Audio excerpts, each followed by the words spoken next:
Ya me acompaña René Quevedo, él es consultor de inserción laboral. Vamos a estar hablando sobre esa preocupación que hay en muchos panameños sobre el desempleo y también el reto que tenemos como país para enfrentar esta situación económica.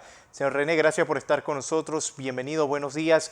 Y hay puntos positivos para el país y es ese repunte de la economía, ese crecimiento económico. Sin embargo, hay una gran preocupación y es que a pesar de ese crecimiento económico que puede tener el país y de esa buena positividad que también podemos tener en ese crecimiento, hay un problema. Hay más desempleo, hay más personas desempleadas cada día y es un reto que tenemos como país. Bienvenido.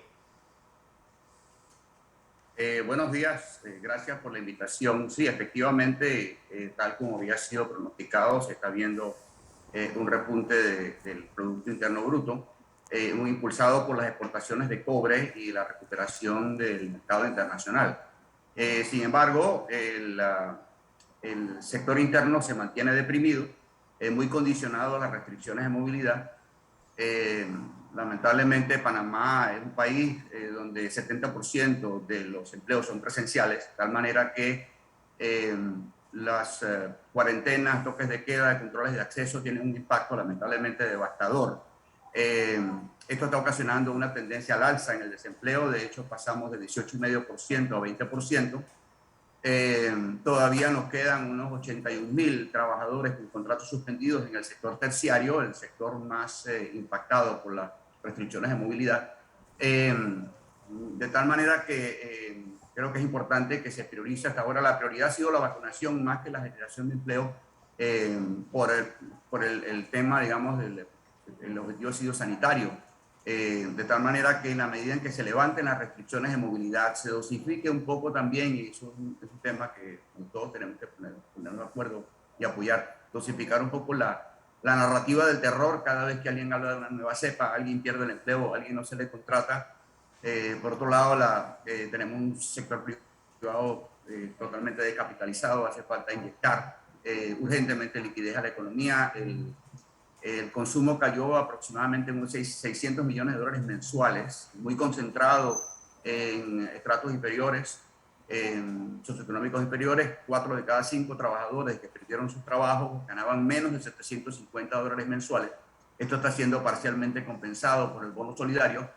Lamentablemente esto no es sostenible y ya, bueno, ya tenemos encima primero el fin de la moratoria. Tenemos también la culminación de la ley que mantenía pues, la suspensión de los contratos. Así que estamos ante un panorama complicado. Señor René, ¿por qué se dice que la recuperación del mercado laboral en nuestro país a corto plazo es poco probable? Sí, porque la recuperación del mercado laboral va a depender mucho de las restricciones de movilidad. Y hoy, insisto, la prioridad es la vacunación. De tal manera que hasta que eso no se cumpla un objetivo sanitario, de tal manera que de alguna manera hasta que no cumplamos ese objetivo se va a mantener incertidumbre. Necesitamos levantar las restricciones de movilidad. En este momento, como dije antes, 81.000 trabajadores todavía tienen contratos suspendidos. Eso es aproximadamente un 10% de los trabajadores que había antes de la pandemia, los trabajadores formales. Ha habido un colapso del empleo formal. Hoy tenemos menos asalariados privados que lo que teníamos en el 2004. No olvidemos que se perdieron 289.000 empleos en una economía que genera 45.000 empleos por año. Eso significa que nos va a llevar por lo menos 6 años recuperar esos empleos. Pero la planilla estatal aumentó de manera importante, así que el sector privado asumió y sigue asumiendo la totalidad del impacto laboral del COVID. El sector privado perdió 327.000 empleos, eso son 37% de los empleos formales del país. Y todavía, como dije antes, nos quedan un 10%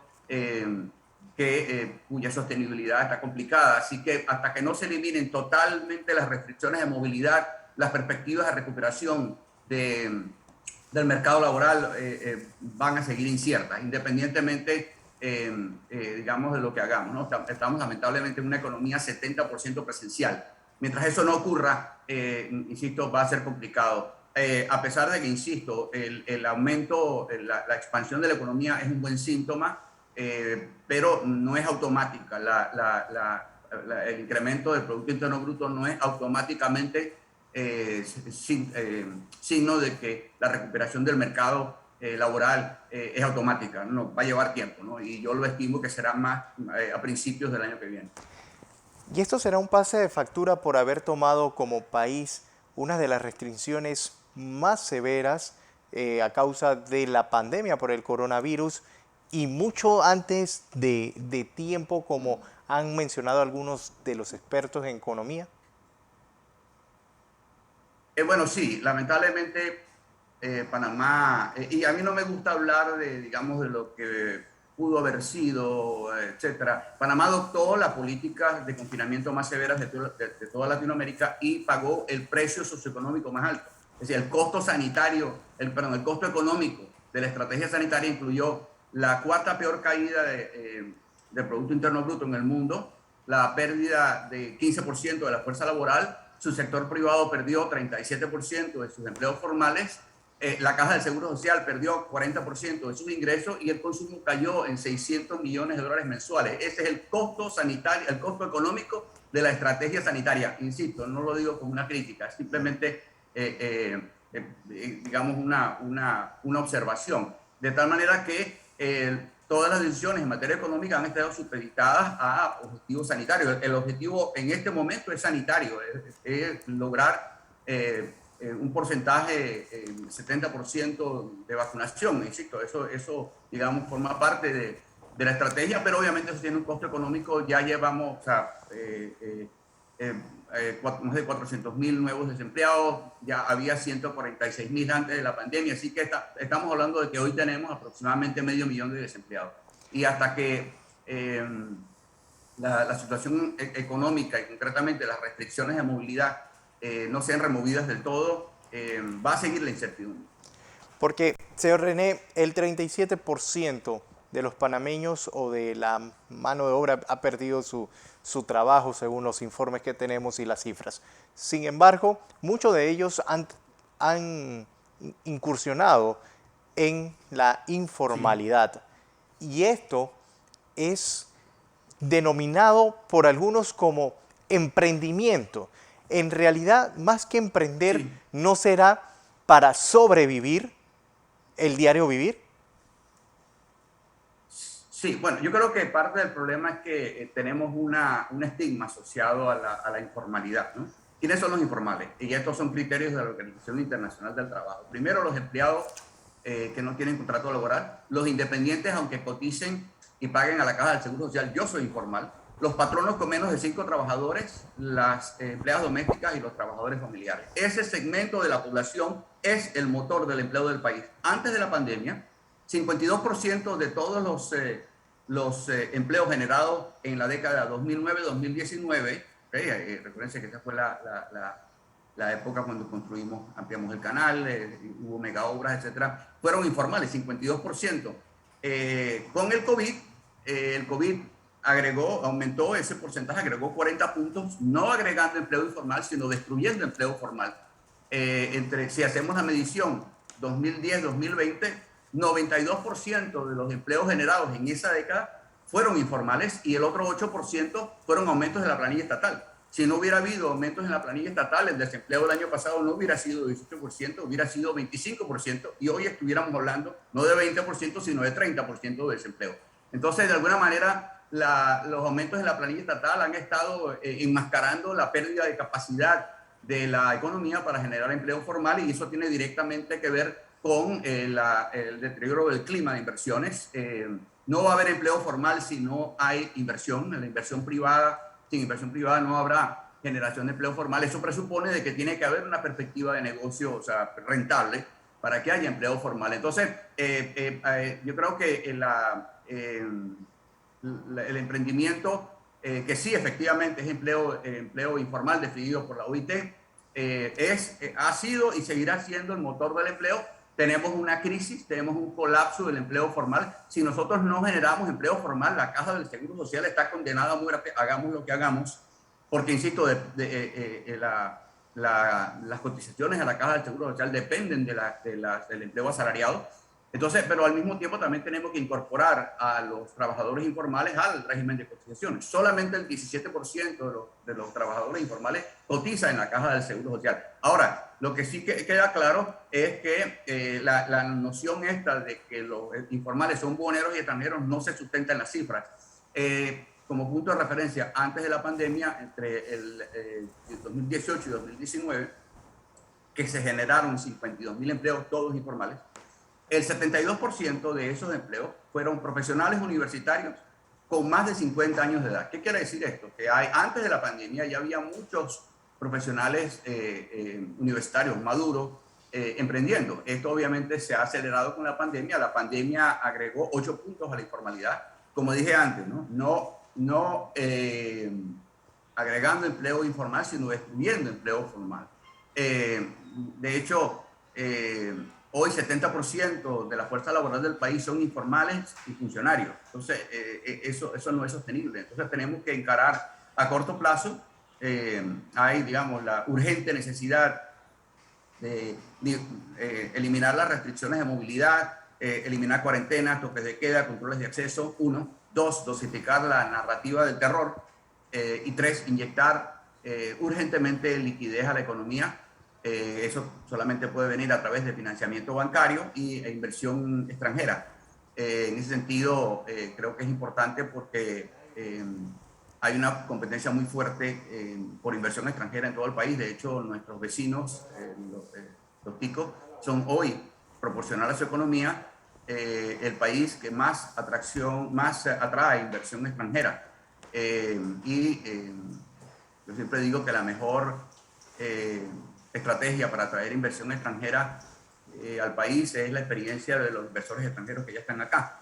Así que tenemos un reto de inyectar fondos a la economía. Y otra cuestión también importante que más tiene que ver un poco con este clima de polarización que tenemos que buscar consensos para encontrar soluciones y no culpables. Nosotros rara vez sabemos cuál es el problema, pero siempre sabemos quién es el culpable. Podemos todos los días culparnos, pero eso no va a agregar ni un empleo a la economía ni un dólar. Porque son pocos los ahorros que también se hicieron en este año. Sin embargo, la época de fin de año podría crear empleo, vamos a decir, en los almacenes, la época de Navidad, la época de Año Nuevo, podría generar algo de empleo, aunque puede ser un contrato, vamos a decir, por 2 meses, 3 meses. ¿Esto ayudaría un poco a la economía también del país? Sí, y ahí la urgencia la urgente necesidad de eliminar inmediatamente las restricciones de movilidad, de tal manera que el comercio, no olvidemos que 2 de cada 3 dólares que se generan, que genera el comercio, lo genera exactamente en los últimos 3 meses del año. Entonces, tenemos que prepararnos para esto. Sí, el empleo sube, particularmente el informal, sube hacia finales de año, y las contrataciones temporales, que no olvidemos que 3 de cada 4 contratos formales que tramita Mitradel son temporales. Sí, y de ahí, digamos, mi preocupación entendiendo, o sea, te lo digo con mucho respeto, ¿no? Entendiendo, digamos, las prioridades sanitarias. La prioridad tiene que ser la generación de empleo. En este momento no lo es, en este momento es la vacunación. Pero estamos entrando en una situación crítica.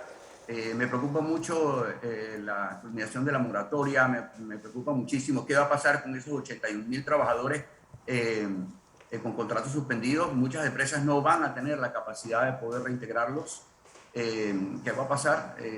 Y lamentablemente el trabajador va a ser el más perjudicado. Como dije antes, 4 de cada 5 trabajadores que han perdido sus trabajos, y esto es perfectamente verificable a través de la información de la Contraloría, ganaban menos de $750 mensuales.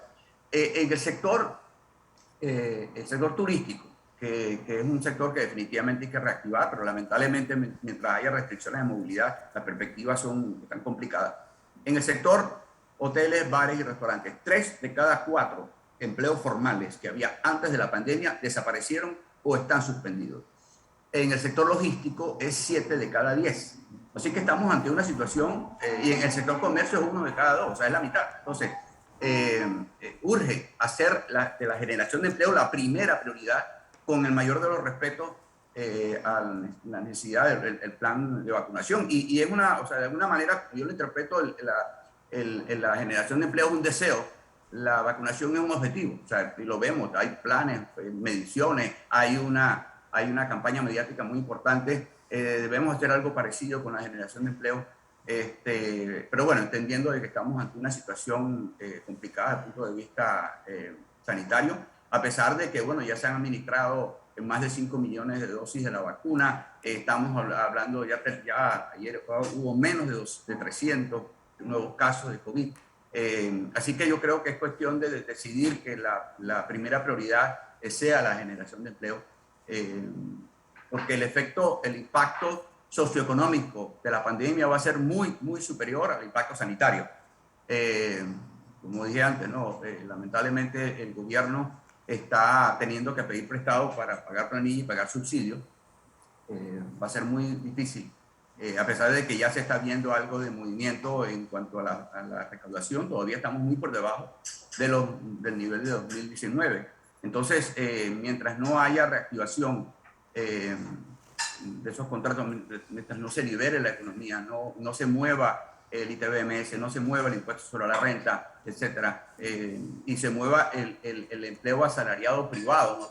No olvidemos que cada dólar de empleo asalariado, del asalariado privado, genera 26 centavos a las finanzas del Estado a través de impuestos sobre la renta, cotización a la Caja del Seguro Social y Seguro Educativo. El salario del funcionario también, pero el Estado es el empleador, así que sacarse de un bolsillo para meterse en el otro. Sí. Entonces creo que urge abrir la economía. Creo que estamos en una situación como para hacerlo. Creo que Panamá lo ha hecho muy bien en cuanto al control de la pandemia. Ha habido un impacto y hemos administrado más de 5 millones de dosis de la vacuna. Así que esa campaña ha tenido éxito. Por eso que yo creo que tiene que liberarse la vacunación, que se vacune quien quiera. Creo que por otro lado ya el número de casos ha bajado. Es momento, yo creo que, insisto, el problema con el tema del objetivo sanitario, lo digo con el mayor de los respetos, pero eso significa que vamos a tener que sacrificar algunos empleos todavía. Entonces la pregunta es, hay 327.000 empleos que se perdieron, 81.000 más que están con contratos suspendidos, teníamos 146.000 desempleados antes de la pandemia. ¿Cuántos empleos más estaremos dispuestos a sacrificar? Y es una inquietud que tengo, y lo digo con el mayor de los respetos, ¿no? Urge hacer de la generación de empleo la primera prioridad. El mejor programa social del mundo es un empleo, eso lo dijo Ronald Reagan. De tal manera que tenemos una situación complicada, pero lo más importante en todo esto es que esto es solucionable, y creo que de esto vamos a salir. Digamos, esto es un tema que tiene que crear las estrategias necesarias para la reactivación de empleos. Sí. Así y las acciones, ¿no? Porque yo creo que en este momento, se tienen que eliminar las restricciones de movilidad. Para mí es condición sine qua non. Entonces, sí, definitivamente creo que urge hacer de la generación de empleo la primera prioridad. René Quevedo, consultor de inserción laboral, gracias por estar con nosotros esta mañana hablando sobre esas estadísticas importantes también. Y la preocupación, creo que es una de las principales preocupaciones que tienen hoy día los panameños, es el desempleo, y de segundo lugar podría estar la inseguridad en el país. Gracias por estar con nosotros, René. Así es. Gracias por la invitación.